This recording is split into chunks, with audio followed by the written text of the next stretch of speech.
All right, I'm gonna say go ahead and get Go ahead. started. So for the record, I'm just gonna do a quick roll call of our members so that I've got it.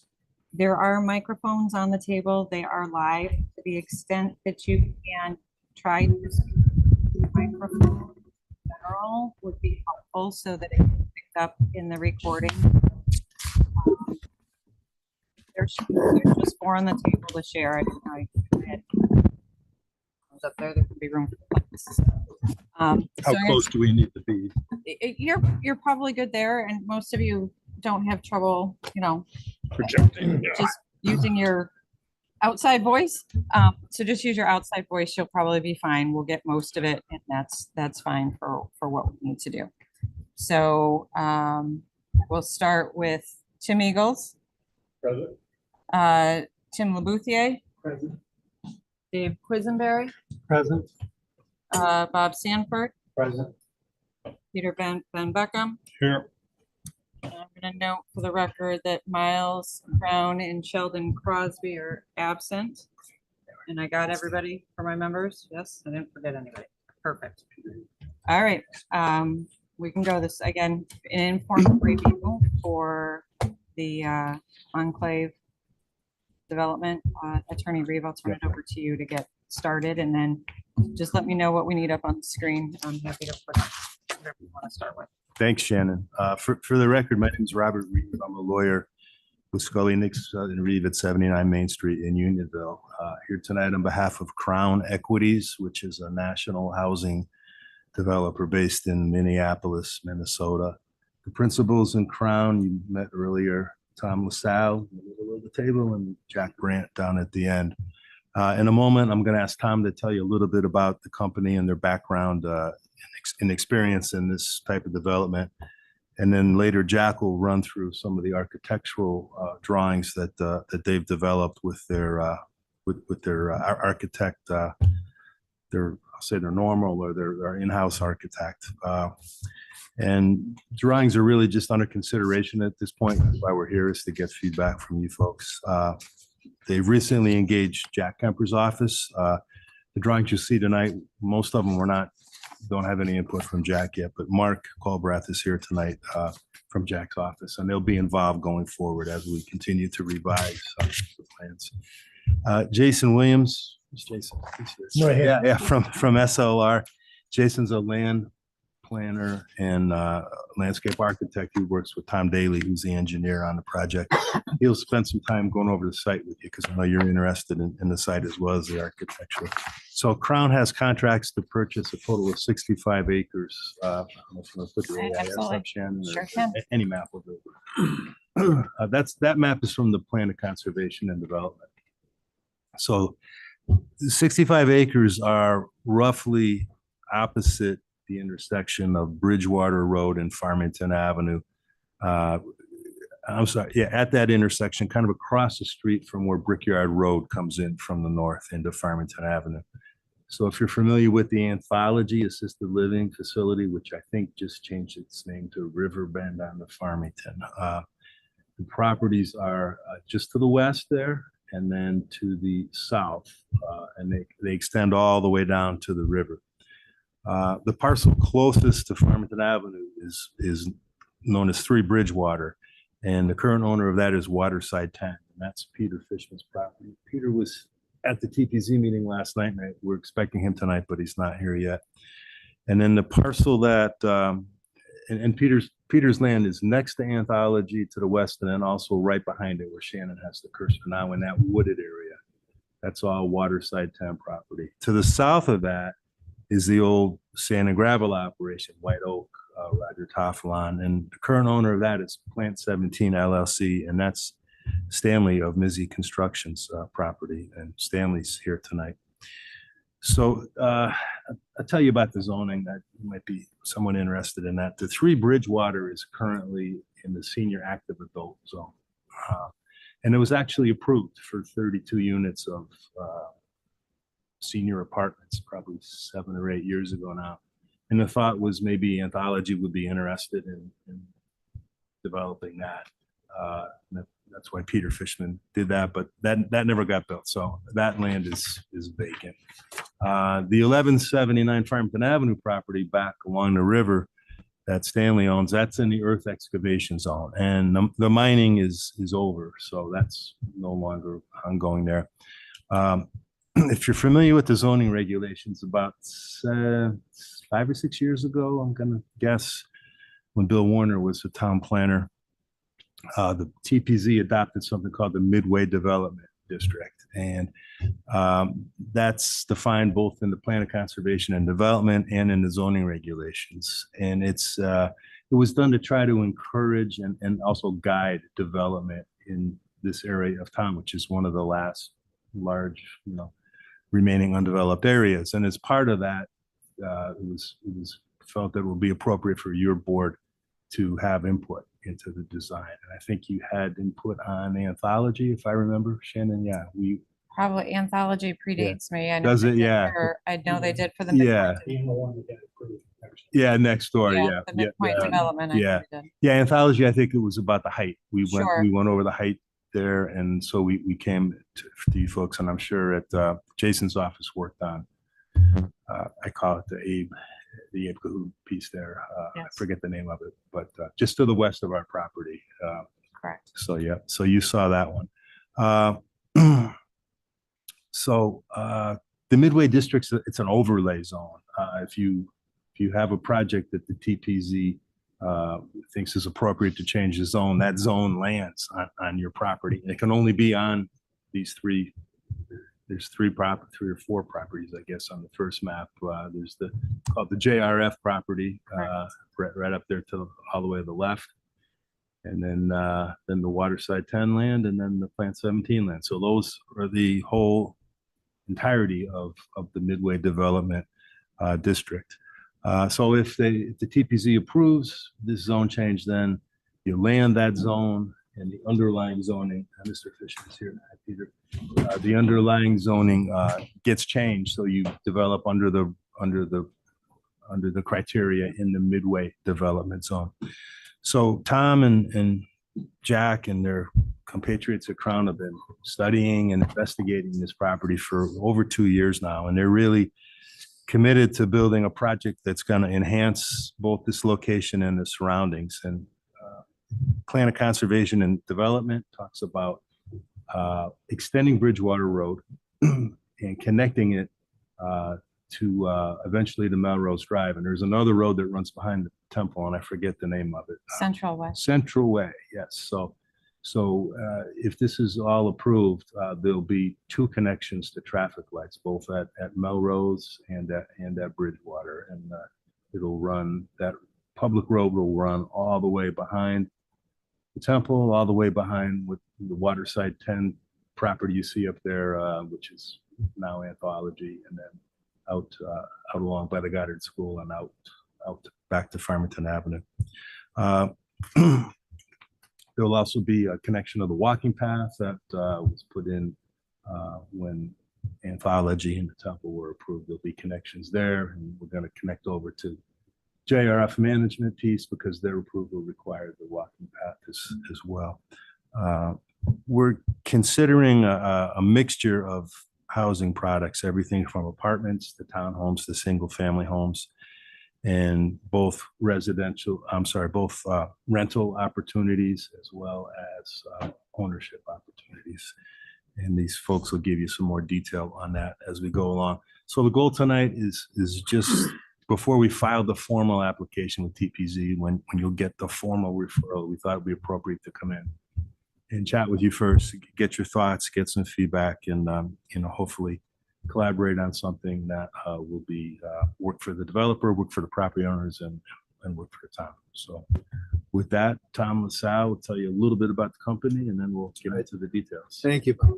So Jack and I started the company in 1975. In fact, it's our 50-year anniversary in September, in spite of our youthful appearance. We started the development company in 1977, and we've done projects around the country over those years. We've built over 8,000 apartment units, assisted care and memory care. We've done hotels, a little bit of office work. We've done a good deal of institutional work, which a little bit happened by accident. The first in '85, we built a project. It was 400 condominiums, office building, senior, couple hundred units senior in a hotel. And the city wanted a park, and they didn't know how to build it. They had us represent them and do the work, and we built an acre enclosed park for them in Edina, if you're familiar with Minnesota. That later, you're all familiar, it became Omer's Rep. We didn't get labeled that at the time, but as a result, we ended up we then went to do something at the university. We got asked to do something at the University of Minnesota. Consequently, we've done signature buildings. We did a alumni center with Antoine Predock. We did a children's theater with Michael Graves. We did a museum with Frank Gehry. And when I was first starting, we worked in Inner Harbor West with Kenzo Tangi. So, it's an opportunity a developer doesn't really get. So that was, it was a lot of fun, very interesting projects to do.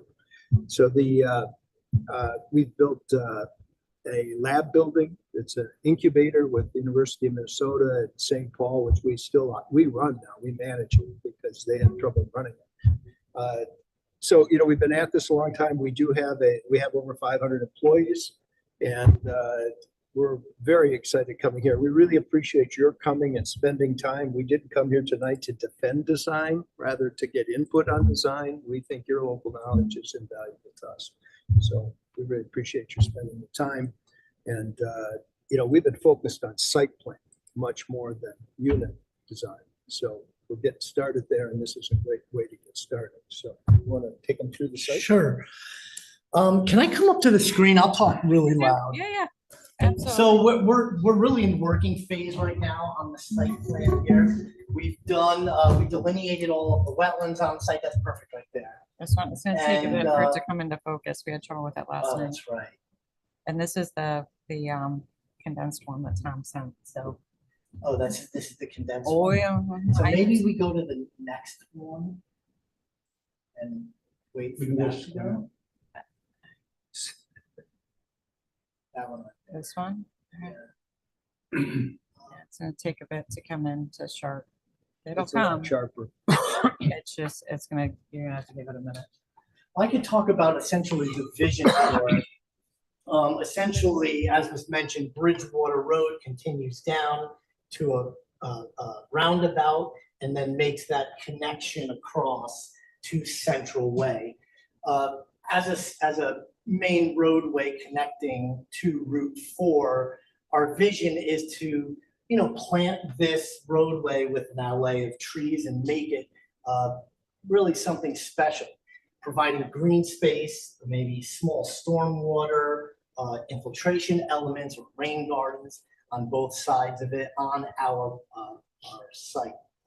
So the first lot is this, we're calling Lot A here. It's this very, Yeah, I did this last night too, Jason. Sorry. I jumps. I don't know. it's okay. I mean, I think Yeah. everybody on the commission is used to looking at site plans, so Yes. colors pretty much stand out for themselves. So first, we have this narrow strip of land, which is essentially kind of the gateway coming into this rear area.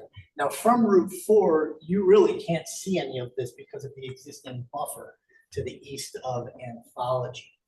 So in this narrow strip of Lot A, we have 7 buildings that include luxury townhomes, approximately 2,000 square feet, with 2 garage parking spaces in them. Really nice element coming down here with flowering trees and fencing, landscaping. And within this little nook, it is condensed. We're thinking that this could look something like like a Woonurf. Maybe it's permeable pavers within the area.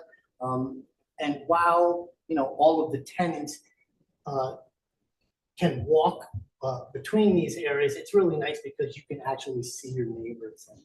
Can I just interject real quickly? Please. The plan that you sent us originally was different, right? It was inverted. There was a central green yard and the units looked onto that and the garages were on the outside, right? That's right. I'm just curious because this is clearly different than what- This is a little different and, you know, these plans are changing very quickly. Yeah. As we go. So I think, you know, that's a great comment. So this is the one that was posted. So correct. When we were trying to get the meeting set originally, and I was trying to give you all some ideas to what we were talking about, it was a plan, I think it was a prior version. So the plan that got posted to the website and was discussed last night is all this. And so the review and everything that I did, the agenda review is all based on these documents. So that plan had a rear entry garage system, do you recall? I'd have to go. Yeah, so back. what it was is it basically inverted from what's here now. The units faced onto a green, Central green. a central green, and the garages were to the right and left as you look at this drawing. And I'll say that one of my concerns initially was the view along Bridgewater Road. Exactly. And that I felt like Bridgewater Road needs to be attractive because it's the entrance to this entire neighborhood. And I was concerned the way it was developed in the plan that I saw initially, that you were going to drive down that and all you were going to see was a bunch of garages. Yes. This was somewhat in And- response to that. The other problem we had is that plan had some units on the right of way. Yeah. So we had to deal with it. There's a right of way in there. Yeah. that Sewer. We had to deal with. So Yeah. and this gives you, those are the sides of all along that road. Yeah. Yeah, because I'm very familiar with that piece because Bob referenced the building that was already approved for there with 32 units. Because I had designed the 32 unit building that was approved Oh, several really? years ago. So I'm familiar with that parcel very well. Yeah, pros and cons. If you were living here and looking out your kitchen or your bedroom or bathroom, you're looking out to a beautiful central green space. But if you're driving down Bridge Road, you're looking at all these garages. What's great about this is we do have a substantial buffer back from Bridgewater. So this could be, you know, a nice linear green space here. And obviously these facades are the primo facades driving down. If we move down, maybe we could go over to lot B here. Oh, yeah, try. Let's see. Yeah. We're gonna see what happens. Well, I think it helps the units as well, because driving down Bridgewater Road, the right is nothing even remotely close to attractive. On the west side, and then on the east side, you got a super humongous building, right? So That's right. having the buffer, the green buffer on both edges, I would agree with Dave, is a very big improvement. That's the way to go. How wide is that buffer? What's the Um, distance from the road to the front of the building? It's probably About 30 feet. probably more than that, it's probably about 50 feet. I think it's 50 feet. The undeveloped space next to Anthology, who owns that? Is that part of your parcel or something else? Part of It's Anthology. part of Okay. Anthology. It's the green, so most of it is wetland. Got Or a good part of it is wetland and upland review, but it is land that goes with Anthology for the density calculation for Anthology. So it's part of the Anthology development and won't be touched. So that north corridor where Anthology is, and you can see the white line for the property line designation. I can You're gonna screw it. show, well, and it only goes, so it doesn't show the road. Okay, It that's- doesn't show the road the way this viewport was clipped. I can bring it up. So, but anyway, that area of land won't get developed. Correct. This will not get developed. Okay. So So then the I see easiest that. way to do this is so Anthology stands on its own. It's actually in a conservation easement, if I remember. I think part of, Yeah. yes, a good Good part of it is, and there's detention stormwater management for it as well. And So what's that narrow lot behind the temple? this Yeah. is actually part of, I believe, yeah, it's part of Oh. Plant 17. Yeah. It's part of the Plant 17, so there's a smidge of frontage here and a smidge up here for the access drive, just because. So, I believe that was done by design so that there was actually access and frontage onto Farmington Avenue, so that it could stand alone if it needed to. So, okay. Great. Excellent. On lot B, what you have seen are the 5 apartment buildings here. which we originally were doing the apartment buildings to raise the grade up based on existing regulations within the town, which Siobhan can speak to better than I can. But we're rethinking this. One, buildings, a lot of impervious surfaces. Then we've got these big parking areas, which aren't great. So this week, we're going back to the drawing board and looking at bringing in townhomes within this area that create more of a dense kind of little community. So I think that's forthcoming.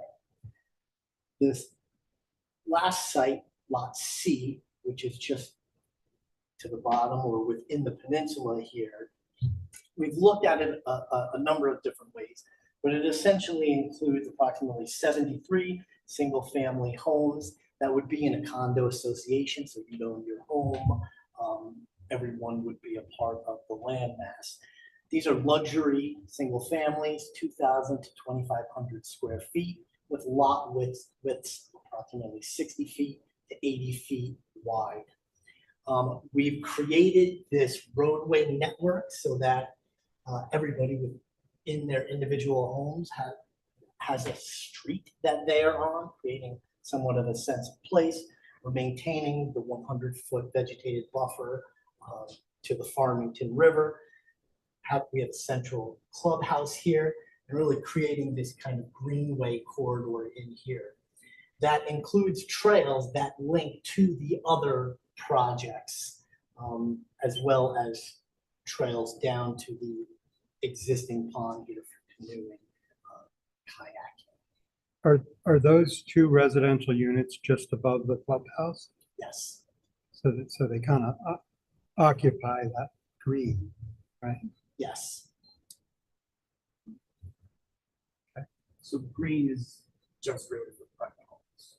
We put sidewalks to it. We delineated the greens in the upper part. So this is the only green that private homes are right there. Yeah. There's this green space here and this green space here. And if we go to a townhome concept on Lot B, there'll be more green space. I don't know if we can show you that tonight or not. I understand it's work in progress. This was an apartment complex. It's more dense than what the townhome would be. So we had some feedback last night that maybe we should get our unit count down a little bit. So that's what we're exploring right now. But if we color the buffer areas green and everyone has access to it, there's a lot of public green space on this site. That wouldn't be a bad idea to show it that way. Exactly. Or something, because there's a lot of public space that people have access to. And we're hoping that all of the network of trails within here can connect to existing 10-foot wide multi-path on Central Ave that connects all the way along the corridor here, heads up to the northeast and then up to Route 4 as well. So you'd be able to get to the rail trail. As well. So there's two trails that go down to the river. Yeah. Those are between private homes. They are, Right. and they are. And where are people putting their kayaks and storing? Is this the beach area or an area down by the? I don't think we've really thought that out. Where we're showing the existing trails going down, there's actually existing walkways down there. There are pathways. But I don't see why we couldn't have some type of outdoor storage associated with the clubhouse. Maybe the clubhouse needs to shift over a little bit for access. There's no reason why probably we can't put parking spaces in there. Well, I'm not sure a lot of, if anyone there does kayaking or takes their kayak down to the river. But it's a nice idea, but if you don't have places to store them, and you don't have the place, and there's going to be people living in all these other townhouses and apartment buildings on top, and then carrying their kayak all the way down through someone's neighborhood. If you want to have a trail and you want to have access to the river and you want to have kayaks, then you have to have facilities. That's just So you're recommending storage of the kayaks I just feel Or like we rafts should, or, yeah, kind of figure out how many people do this and have an adequate place and understand how people that kayak access the river. Yeah, that's a good idea. We really have not gotten to that level of detail yet. But that's a great idea. Well, the concept here too is this accesses that inland water. And then there's like a 5 or 10 foot strip that if you want to get into the river. I've not been down to that area. Well, so Is that, it wide open or it's a beachy area or whatever? no, it's not as beachy, but it connects to the river only at, if the water gets high. So there's, it can't be like 5, 10 feet there. You can see where it's got like in this picture, the water was connected. Depends on the height of the water. And so you can get through there, but that's the trail right there. That's what exists. So there's certainly that you can see, it can be worked to get some rackets out there. When the summertime, when the water's really low, you can't, it's not really connected water. There's kind of a rip rap there and the upper ponds is a little bit of a higher elevation as long as it's rain. But when the water comes up, yeah, you can kayak through there. I can tell you, when the water's up, you can't walk across that gap. It's wider than what it looks like on maps. So it's not an ideal place for kayaks. No, kayaking in that little pond would be great. And, there's a lot of people who come in and park in Greenbrier and go out there not for kayaking, but they fish. So I don't know, I think more of them probably go to the river than go to that little pond. But I wouldn't be surprised if there's some fish in that pond too. It's been there for a very long time. fish. and those are all part of the excavation from decades. Correct. Decades. Correct. And just size, so we got winding trails up here directly above. So I want to say this is it's 14 acres, 14 acres of water surface here. So Could it be connected be connected to what? to the river? No, we're not touching that. No, the way it is, no, we're not changing the hydraulic connectivity to them. Again, it depends on the flow. I've been there, and there are times when the pond is flowing out to the river, and there's times when the river is flowing into the pond. And it's a stone, it's a stone pathway, so you could portage, you easily could portage over it. Somebody that's familiar with doing that and kayaking on a regular basis could certainly do that. But we're not changing that connection as part of this.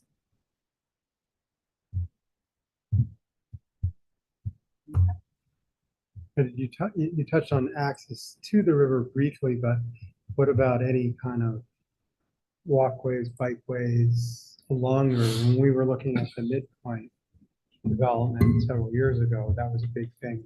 Obviously it's closer to the rail trail, right? So we were concerned about getting bikers off the rail trail and then allowing them to ride along the river, but I don't know. We haven't looked at it, but on the west side of Lot C, there's some topographic challenges that, could make it difficult. There aren't walking paths in there now.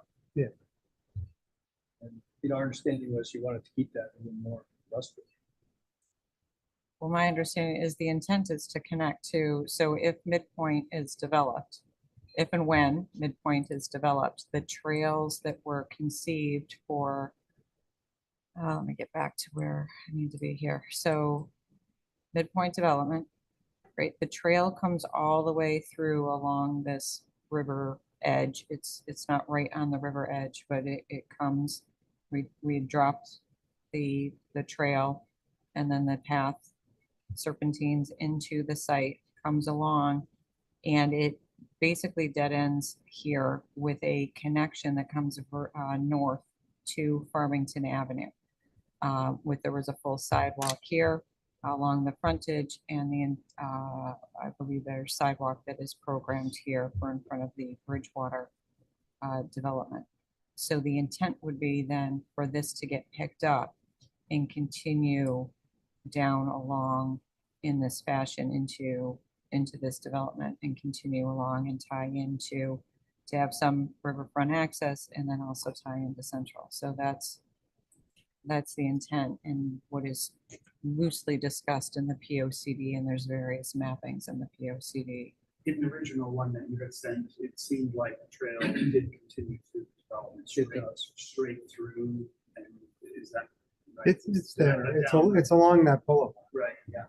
Well, that's So- not really and that is boulevard, the but- Heritage- nice right, side, That's the exactly. Canal Heritage Trail, correct? So, right, Yeah, that's, it's, Correct. so it's there. right, so it follows along the road, planted trees, and then it goes down this other road with more planted trees. And it follows, so you're gonna be passing front, people's front. Along people's private yards, right, is that front yards or backyards? Backyards. Backyards. I think that in the, you see, talk about two paths. It was the Correct. blue dotted path. that goes Correct, along to the come ri- down, that goes along to the loop river. down around. And then Correct, there's the other one that connects. correct. So there's still a possibility of having a trail along the river even in these private homes. Is that what you're saying? Because I know that's something that a lot of people are concerned about, that this is going to cut off access to the river from the river trail, which follows the river. Is that blue line that you were just showing? That's in, that was in the regulations that shows it. Yeah, I'm just gonna see. It wasn't on any of these. We have no problem reconnecting. So it's functional with the city. Are the That's streets, 100 foot, right? There's 100 foot. buffer. Oh, Whether there We is. can do or not do in that. buffer. You would never see anybody. Yeah. will the streets within this development be private or? Yeah, other than the main Bridgewater to Central Way connection, the streets would be private. You're owned by an association. So then those kayak, whatever, river access, that's private also. It is, yeah. We had talked with Shannon and staff about whether they were interested in public access, and we didn't get the feeling that that was desirable because of some other issues, other places in town. So this is the map that was on the POCD that's at the end of section 9 that shows the various, so we've got a red, we've got the blue, we've got green. And as I come back up to, so this is new connections needed, future river trail. So the blue dots, future river trail. Connections, so this is talking about a variety of connections. So yellow is sidewalk enhanced and then new enhanced connections. So, and then the study area, and this was done as part of the 2018. So this connection, right, is we're talking vehicular connection here, obviously, which has been discussed. I'll be honest, I'm not sure from a vehicular, I think this is more perhaps a bike ped connection here. So the river connection being continued. But I think this would perhaps be more bike ped. Looking at Melrose Drive, this is the back end of Dunning and the Garden Center that was just constructed. So I don't So think the we're blue really- dots, Shannon. blue dots, the river that's the trail. And that's still feasible? It would, there's no reason why it couldn't be, yes. Even with this development, Well, this would be that's where. it would be part of this development, just like the trail extension at Midpoint was part of the Midpoint development with Jeff Scott and Abe Code. Then this trail would need to show on this plan showing the river connection. And that trail would not be in the flood zone? No, there's quite a bit elevation difference, so there's new FEMA maps that are coming out. The flood elevations are being revised. We're expecting them to be adopted, I believe, sometime in 2026 is the latest. But when you look at the actual elevations associated with the FEMA maps, the elevations fall midway in this bank. You can see there's a 100-year floodplain and then the floodway elevations that are shown here. And there are multiple lines, and I'm not sure if these drawings are gonna, we'll see how well this cooperates. What your mapping doesn't really show is how much of the Dunning parcel is water. So there's a path that runs where I think there may be a sanitary line that ran out along, that goes around the Dunning property. It's almost really it's a dirt road that goes all the way sort of around. I mean, there's a path you could walk now. I don't know if it's considered a trail, but it's pretty well established. So you're talking this here. Yeah, Loop here. and a little bit farther on this. There's a path from where the old boathouse used to be over, I don't know, I don't think that it's, maybe that's it right there. So this used to all be, used to be a big crane here. That's where that big mound is. So this used to all be a big field. So there's a path, that comes around here. You can follow this all the way around. There's another place where the water from this pond will get through to the Farmington River. And then once you get to this point here, this is pretty heavily wooded until you get into these farmers' fields, which is pretty much, that floods. But, you can go all the way around through here and come out here. And you have to just, know where you're walking. I think it would be helpful to show and now that you're presenting to people that where the potential of the river trail could be. Whether it will be built, whether it's been funded, whether we can get a wealthy company to give us money to help build the trail, something like that. But the point is, I think that's something that the people from Farmington are very interested in. And I think the people get the impression, like I have, that this will be somehow not allowing us to continue this amazing resource that we have. And there will be people that will not be excited about this. So I think as much as you can, to Shannon's point, if that's a possibility that a trail can be put outside that area where she just pointed where those blue dots were, it would be nice to at least see the opportunity for it, because I think that that's something that myself and others feel very strongly. We're not trying to keep the public out. So. Yes, Yeah. that's my whole point. It seems like that because it looks to us like it's a flood zone and private homes. That's what I'm looking at right now. So if there's something that can be there that can be more obvious or even can be potential or planned or future, I think that would make sense. And remember that obviously a walking path can be in a flood zone, right? Yeah. Right. So They're that there- you they're there can use now. that land, but you designate it as potential public walkway. It doesn't impact your development, and for this point, it makes the townspeople feel like you're not blocking them from the use. We agree.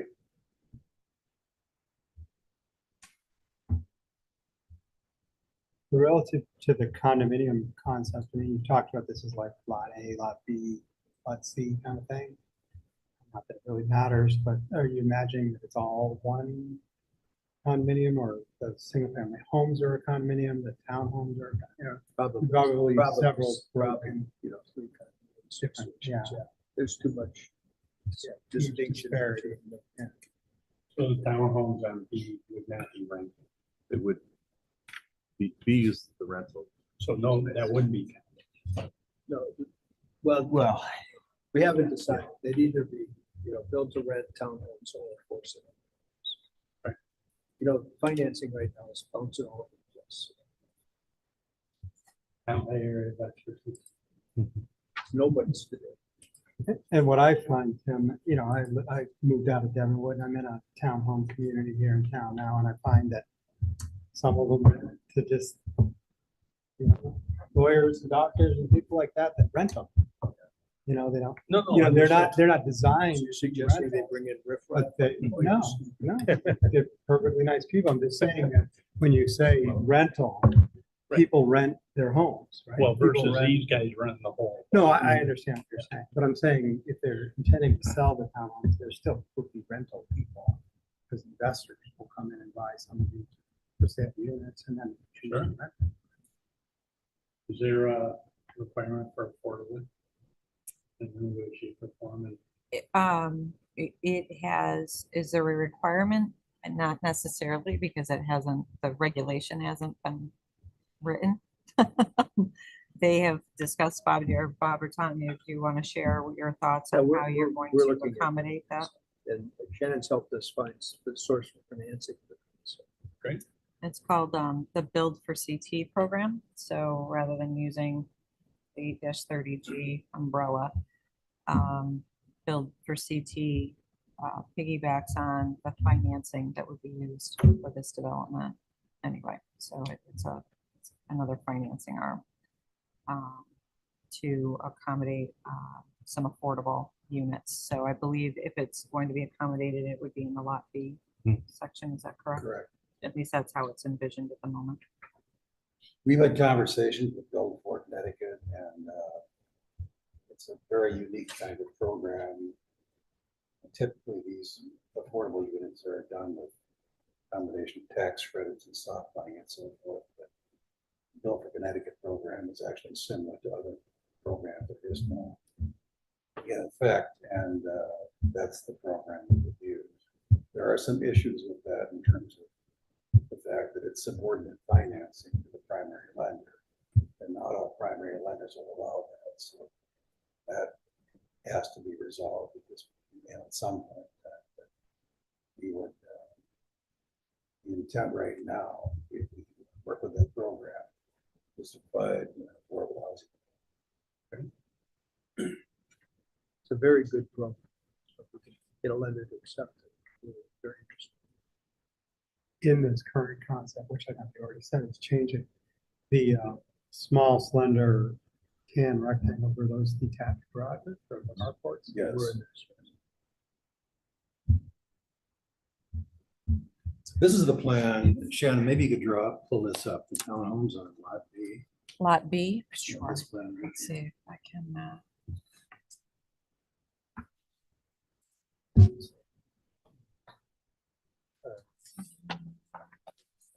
This one? I grabbed the Yes. right one? Yes, that's it. So we, been talking about Lot B as the rental parcel. And our experience has been multifamily housing with large apartment projects. We've also had a lot of experience with build-to-rent townhomes that are akin to single-family home or townhomes that are actually sold. And so this is the alternative to that. Last night there was some discussion about density and the desire to have a lower kind of density. The apartments on Lot B were in the area of 180 to 90 units or so. The townhomes are, I think, 138 units as designed now at this point in time. That would change certainly to some extent, but it'd certainly be a lower density threshold, that I think is important given our feedback last night from TNC. So that would be intent at this time, is to show this kind of product. This also resolves the issue of the additional 7-foot fill requirement. So by virtue of the fact that we simply have garages on the first floor, all residential starts then on floor 2 and 3. These are a combination of 2-bedroom units with a single tandem garage and a combination of 3-bedroom units with a double garage. And then there's parking available in front of each garage. So we don't have the large parking lot situation you have with apartments, nor is there a need for detached garages at that point. Was that street parking or parking in the driveway? Parking in the driveway. So you really, on a double car garage, for example, you have 4 parking spaces, 2 enclosed and 2 guest parking spaces. We've developed a lot of these kinds of developments.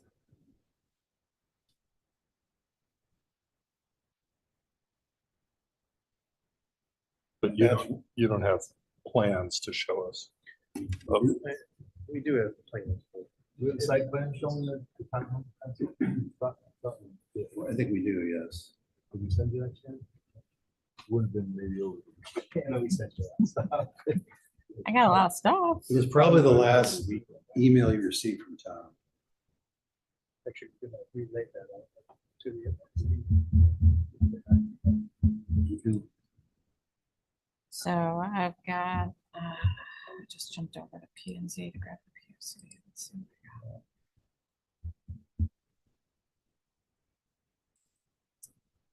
So, Well, she's getting, what we do is have, we've got some ideas like this, we'd love to get your comments on what do you think is appropriate in this market. And we're not trying to, this look, this is something that's been done.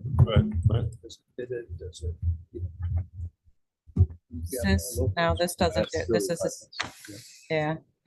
I don't think, I've only loaded into here the documents from, that came in Well, for the president, like on Friday, Thursday, Friday, the data that came in Thursday, Friday. the plan is changing anyway. We're trying to make it a more creative Sure. plan. And currently, Yeah, that's. So I'm gonna just make some points. So 3 bedrooms, such and such.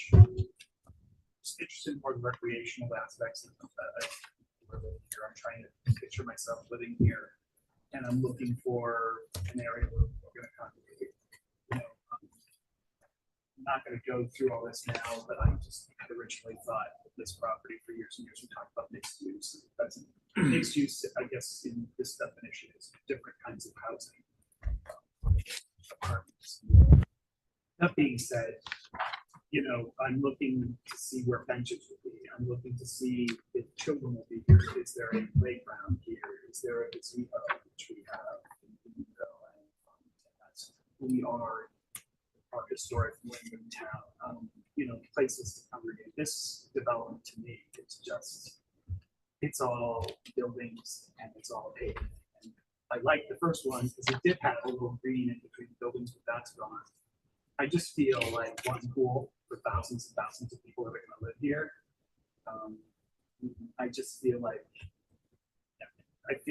you could better make this into a place where there is a sense of place. And this is a private community, and there's ship has sailed on this being a place where the whole town of Farmington could actually enjoy this space. It's unfortunate, but this is pretty much a private neighborhood. I mean, the name of it, uncluttered, the name itself says separation. So I feel like you should create a space for people within this development that is a place where people can get together, bring their kids to put on, do people play paddleball? Do people play pickleball? Do people have basketball court? I mean, I live on a nice little street in Unionville, and everyone has a basketball thing in the road because they're playing basketball on the road. Where are the people going to play basketball that live here? So this is my thoughts, just throwing this out there because I feel it's important that I'm honest with what I think of this. It has a long way to go to a place where someone like myself would want to live and have neighbors and have a barbecue and take my kayak down to the river and play a basketball pickup game with friends. Maybe this is that kind of community, but if you're looking for the type of people that I think want to be Farmington and commute to wherever they're going, that's the kind of place where people want to live. So anyway, I just We agree. felt strongly about that. We agree. We've been trying to get the unit types in, and we're trying to get some more green space in. This hasn't got the amenities you need to rent it to sell it. So we're getting close to what can fit and what's acceptable, and then we can add those features. But we need those to market.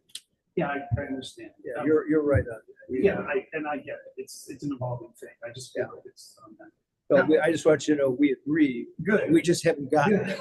It's great to know. I didn't think it would. The private homes, the lower section, I remember there were some documents that we got. It looked to me like the garages they weren't even big enough to have cars side by side.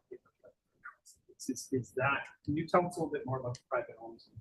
well, yes, Size and I'm just thinking of buying a luxury home in Farmington by the river and having to park one of my cars in it and having to park the other one behind it.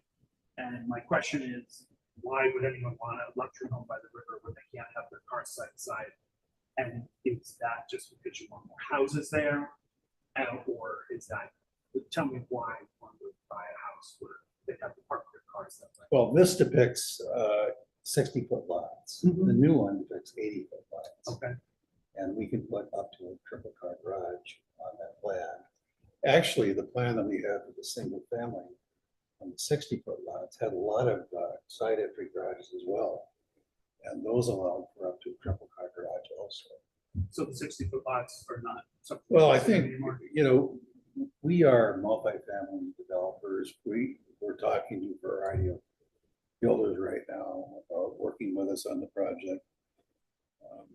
That would be one example of a house on a 60-foot lot, for example.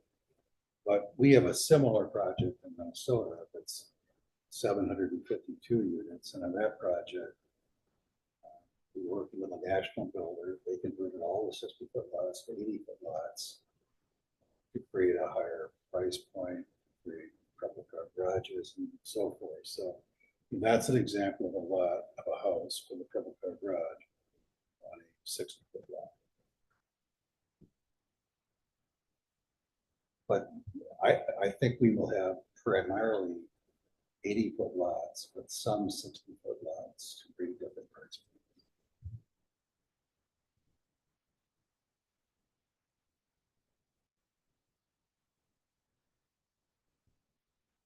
And many of these will be custom homes.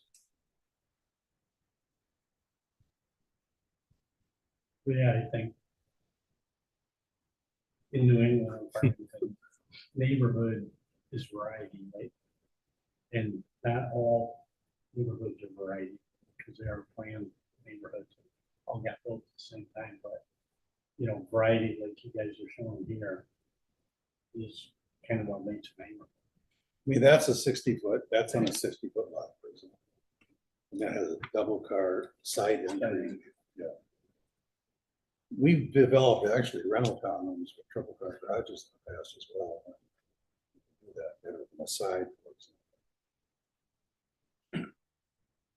But we're not gonna be able to sell a luxury house that has a tandem garage. So we realize that, yeah. In fact, it's a It's like concept. first day of the rodeo, right? We're not really, we're having a little, I'm not a wild fan of a tandem garage, period, so. The reality is it's a single garage with storage space. That's the way the dimensions work on these buildings. It's a major cause of divorce.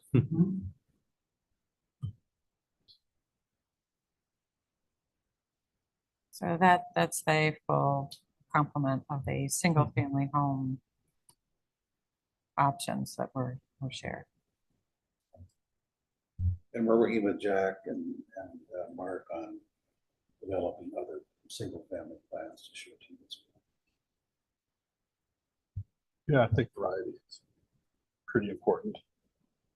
And I think in the townhouse development, same thing. You can have different facades or different materials, setbacks, things that don't make it look like a wall of. But what about something like this? One Is kind. this appealing to you or not? That's moving in that direction, yeah. Right, compared to that, where it's not really just the same. Right. And even That's the same. window, I mean, I like here that you have different roof heights. Yeah, it doesn't seem to have more variety. This one's pretty plain. Different heights, more color.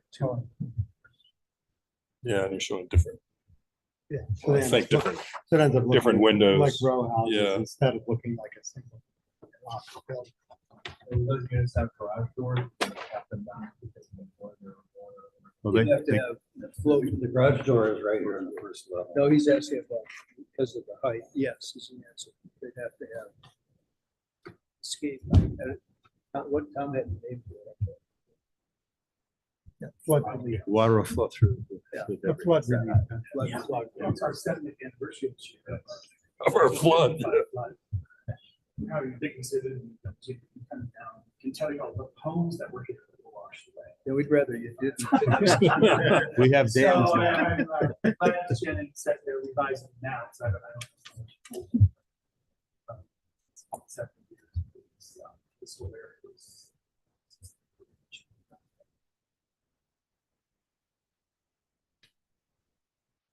It always amazes me to see how high the water does. You can see it on certain spots around town. How's that possible? So I think, you know, some comments I like the idea of the houses closer to the road and it being a little more urban and having the parking outside and inside, and elevating the houses up as opposed to, like you guys said, just mass parking everywhere with the house down. With the residential down on the ground, I think that's positive. The variety of shapes and forms, I think is good. in color. Think Paul, Jack, and Mark can give you guys some New England flavor. Is important. That's what we're asking. This shows a different elevation on the front or the back of the house. Is that something possible on this parcel? That's the second alternative plan. This is the preferred plan right here. It shows the different roof lines. Nobody's just talking No, about but the you're saying- grade elevation. See the big stairs going in there?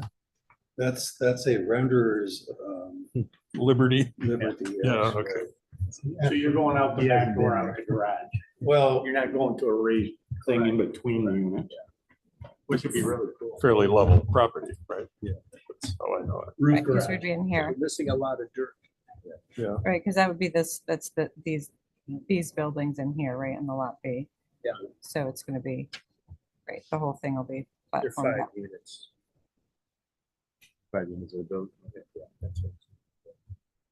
Visually, what's going on over here, and what's going on at D are intended to be different.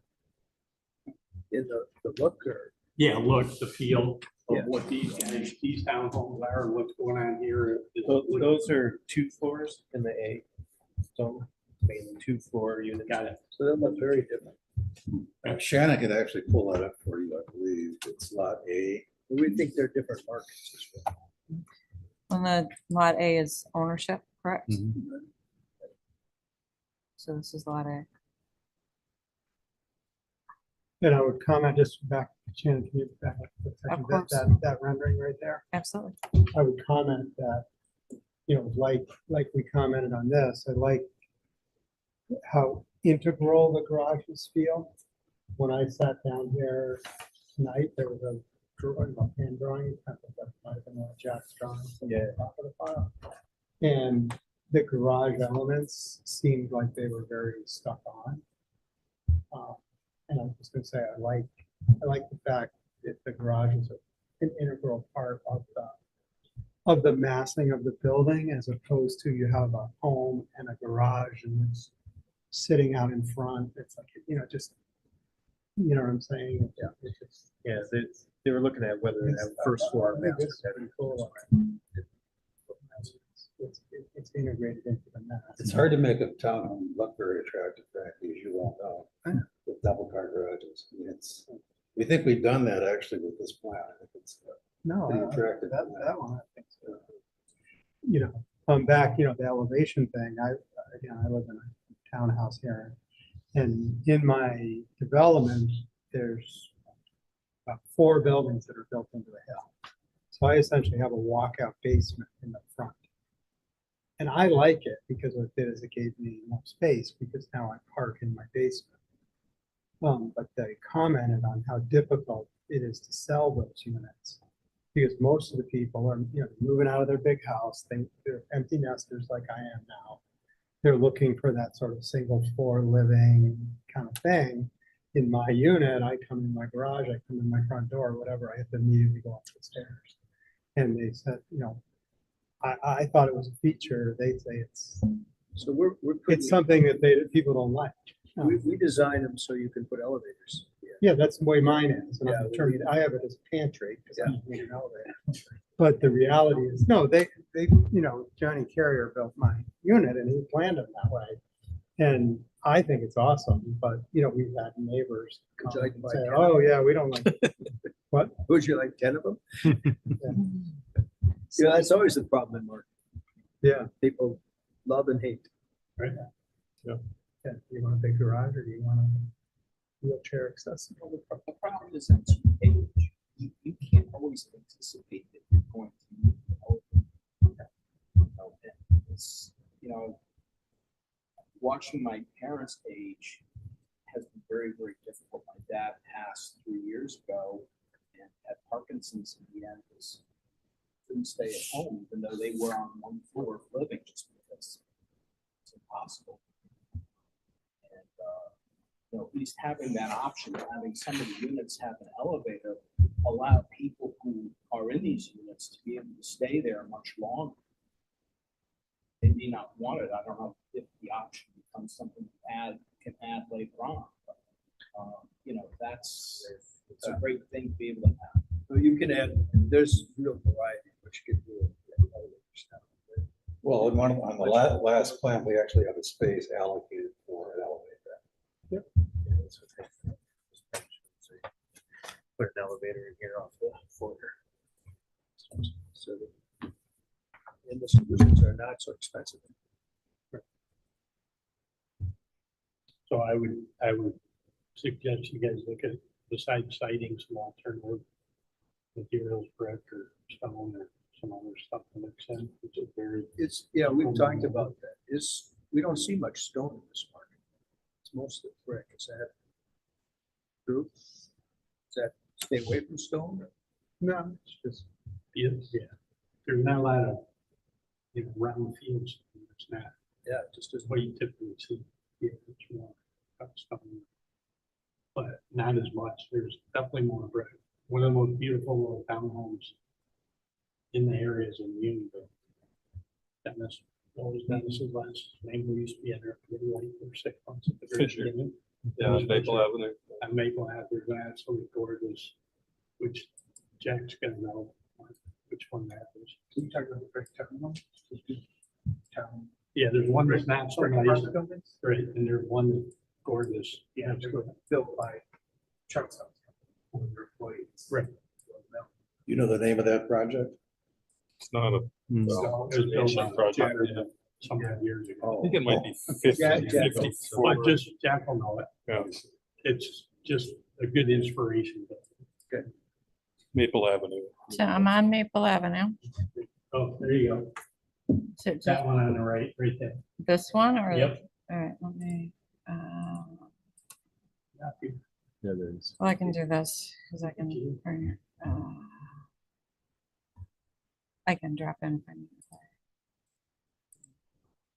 There you go. Do you want me to drop in on Google Earth? Sure. Yeah, do Google Maps. Well, just so you can see the end. I can take those. Oh, yeah, of course. What number is it? It is 52 Maple. Yeah. The Charles House development, which is at the moment, they originally was approved 10 years ago, were promising brick and everything. Now, they came back to us and it's some kind of brick composite we want to use now, but it was really nice. So, if you look in downtown Unionville, at least, brick is very prominent because it's the middle section of town. So you see a lot of brick. We've been asked at the Stop and Shop when they came to town to build Stop and Shop because that was important to us. The Dollar Store as well, the Unionville Center by the bridge is also designed by Walgreens, who ended up leaving, but we spent 2 years working with them on making that building look like what was there before. So it's really important to us, this part, this type of architecture. I got the right building. Too. Yeah, That's true. so- There are two of them. Yeah, I wouldn't think that's. But again, the masonry, whether it's brick or, obviously these are all brick buildings, but These are original. in general, it's likely to be accent elements, Right. bases, This building looks like entries, it lost its brick or Actually, stone. You're not, it's not like I you're don't know what happened. But if it had building needs, if it had needs. it's gonna be, accents here. Left piece, otherwise, that hasn't been touched. It's pretty much original. Anyhow, Anyway, there you go.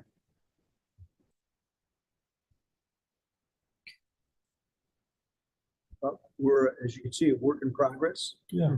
We learned a lot on this trip, so we'll be back with different site plans, a little different mix, and more site amenities. and probably can get more work on facades. Jackson. Yeah, the more, I think to Tim's point, the more mixed use, the happier we Oh, all that- would be that's as a good to group, hear, but whatever that means. I mean, for years and years, we were, you know, under the impression that this was the last real parcel in Farmington. Having some kind of public space there that we could have concerts and things. Talk about the band, you know, a concert bandstand on the hill outside of the town hall. So, you know, a lot of people expected this to be much more exclusive.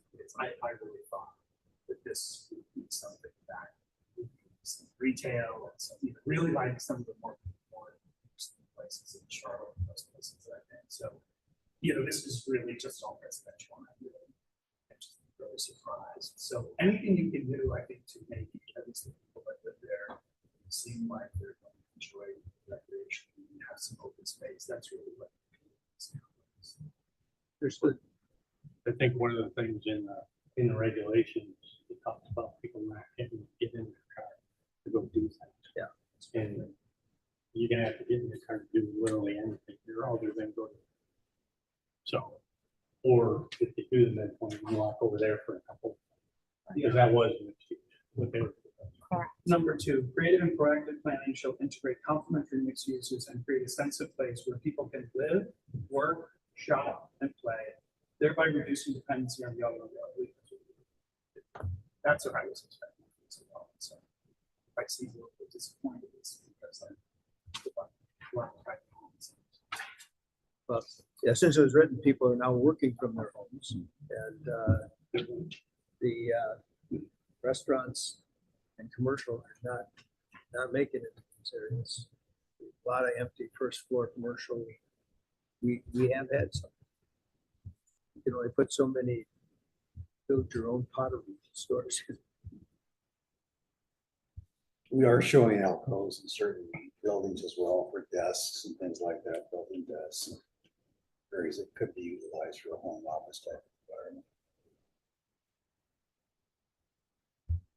We appreciate your time, and Appreciate you we'll be guys back. doing This has been very helpful. So we'd like to have we'd like to make these changes, then have another informal session with you to get your feedback. That'd be great. All right, great. We'll meet with you guys as many times as you want to meet. Can we meet somewhere else? Oh, thanks again. You want to go somewhere warmer? Is that what Yeah, you give me a shirt, we'll bring bad weather. Our luck in coming here has not been good, so. Thanks very much for your time.